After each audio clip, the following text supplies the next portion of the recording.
ওই যে কোদাল কাস্তে রামদা নিয়ে যারা আয়োজন চালাচ্ছে ওসব চলবে না। গণভোটে হাকে জয়যুক্ত করে জুলাইকে আমরা দেব না চাঁদাবাজদের হাতে। কথাবার্তা পরিষ্কার। ওই যে কোদাল কাস্তে রামদা নিয়ে যারা আয়োজন চালাচ্ছে ওসব চলবে না। নীরবে যারা সন্ত্রাস চালাচ্ছে, চাঁদাবাজি চালাচ্ছে, তো সব চলবে না। কথা কি বোঝা গেছে? একটা নাম পেয়েছি আমরা, সাইফুল আলম খান মিলন, যার নামেই আছে মিলন। আপনাদের সাথে মিলিত হয়ে ঢাকা 12 আসনকে গড়ে তুলবে ইনশাআল্লাহ। আমাদের কাজ সাধারণ, 12 তারিখ 2টা ভোট দিব, গণভোটে হাকে জয়যুক্ত করতে হবে।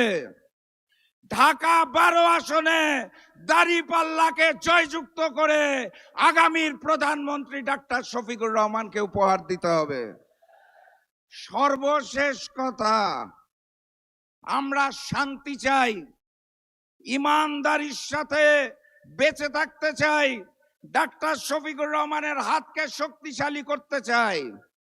কিন্তু ওপার থেকে যদি কোনো হামলা আসে, মুখ বুজে বসে থাকবো না, প্রতি জবাব দেওয়া হবে ইনশাআল্লাহ। এই সেই কাওরান বাজার।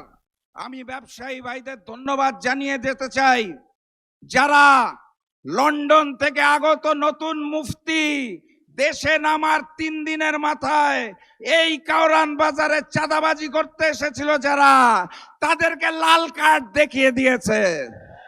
সেদিন থেকে তারা এলাকা ছাড়া দৌড়ের উপর আছে। 12 তারিখেও সন্ত্রাসী চাঁদাবাজদের জন্য লাল কার্ড। গণভোটে হ্যাঁ বলুন, দাঁড়িপাল্লায় সিল মারুন।